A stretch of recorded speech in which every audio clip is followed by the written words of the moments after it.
আজি 7 বছৰ উপৰিও এই ট্ৰায়েলটো চলিল।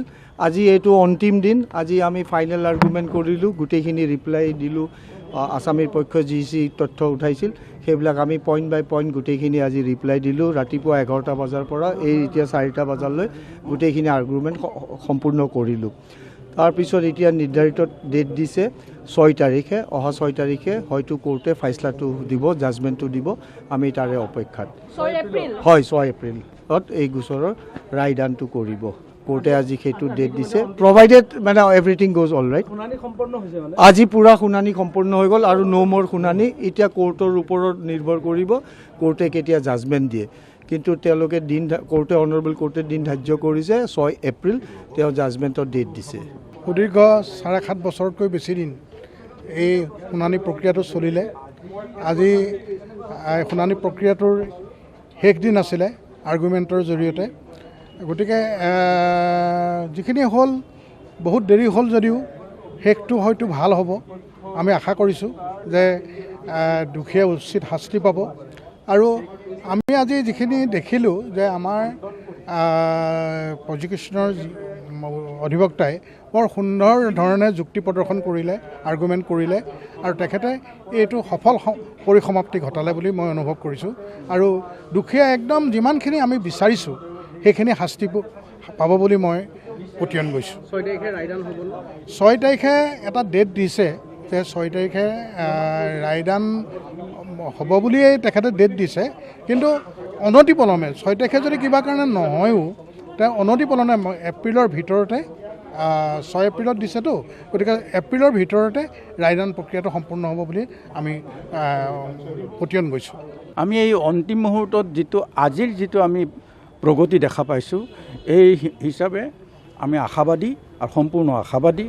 আমাৰ মহামান্য আদালতেও চৰকাৰী অধিবক্তাৰ যিখিনি যুক্তি খণ্ডন কৰা যুক্তিতৰ্ক, মানে বিপক্ষৰ যুক্তিতৰ্ক খণ্ডন কৰা যিখিনি যুক্তিতৰ্ক, সেই যুক্তিতৰ্কখিনি মানে খুব ধৈৰ্য সহকাৰে শুনিছে। আৰু তেখেতৰ যিটো আমি মনোভাৱ দেখা পাইছোঁ যে নিশ্চয় হয়তো আমি এটা ভাল ফলাফল আমি পাম।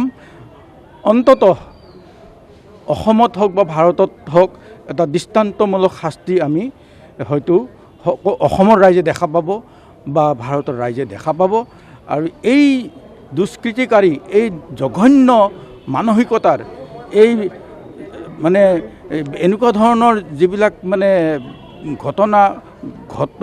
ঘটোৱা এই ব্যক্তি, এওঁলোকক ব্যক্তি বুলি ক'ব নোৱাৰি, মানে মানুহৰূপী পশু বুলি ক'ব পাৰি। এই ধৰণৰ যাতে আৰু দ্বিতীয় ঘটনা বা কাণ্ড ঘটাব নোৱাৰে, সেই ধৰণৰ শাস্তি আমি মহামান্য আদালতৰ পৰা আশা কৰিছোঁ। আৰু আমি ভাবোঁ ভৱিষ্যতে এটা সম্পূৰ্ণ দৃষ্টান্তমূলক এটা ফলাফল আমি পাম। 6 তাৰিখে ৰায়দান হ'ব বুলি আমাৰ অধিবক্তা মহোদয়ে কৈছে। আৰু সম্ভাৱনা আছে হয়তো কিবা কাৰণত যদি আৰু হয়তো পলম হয় সেইটো পিছৰ কথা। কিন্তু 6 তাৰিখটো বৰ্তমান এনেকুৱা ধৰণে মানে এটা আশা ৰখা হৈছে। দেখা যাওক ইয়াৰ পিছত কি হয়, আপোনালোকৰ সময়ে ক'ব আৰু আপোনালোকেও দেখা পাব। ধন্যবাদ।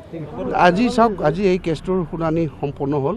যোৱা ডেটত মই 3 দিন কৰিলোঁ, তেওঁ আজি এইটো কাউণ্টাৰ দিলে। আজি তেওঁ প্ৰচিকিউশ্যনৰ ফালৰ পৰা কাউণ্টাৰ দিলে। আমাৰ বেছিক কথাটো এনেকুৱা আছিল যে প্ৰচিকিউশ্যনে এই যে 45জন আছামী আজি তেওঁলোকে ইয়াত ট্ৰায়েল ফেচ কৰি আছে, তেওঁলোকৰ এগেইনষ্টে কোনো ধৰণৰ চলিড তেওঁলোকে সাক্ষী উপস্থাপন কৰিব পৰা নাই, যিটো কাৰণত এই কেছত তেওঁলোকে ইনভল্ভ থকা বুলি প্ৰমাণ কৰিব পাৰিছে। আৰু গতিকে মই কোৰ্টৰ আগত এইটোৱে আহ্বান জনাইছোঁ যে গোটেইকেইজন আছামী তেওঁলোকৰ কোনো ধৰণৰ সাক্ষী প্ৰমাণ নাই, যেতিয়া তেওঁলোকক এই গোচৰত অভিযুক্ত হৈ যোৱা তেওঁলোকে কোনো ধৰণৰ গোচৰৰ লগত জড়িত নাই আৰু তেওঁলোকক খালাচ দিব লাগে বুলি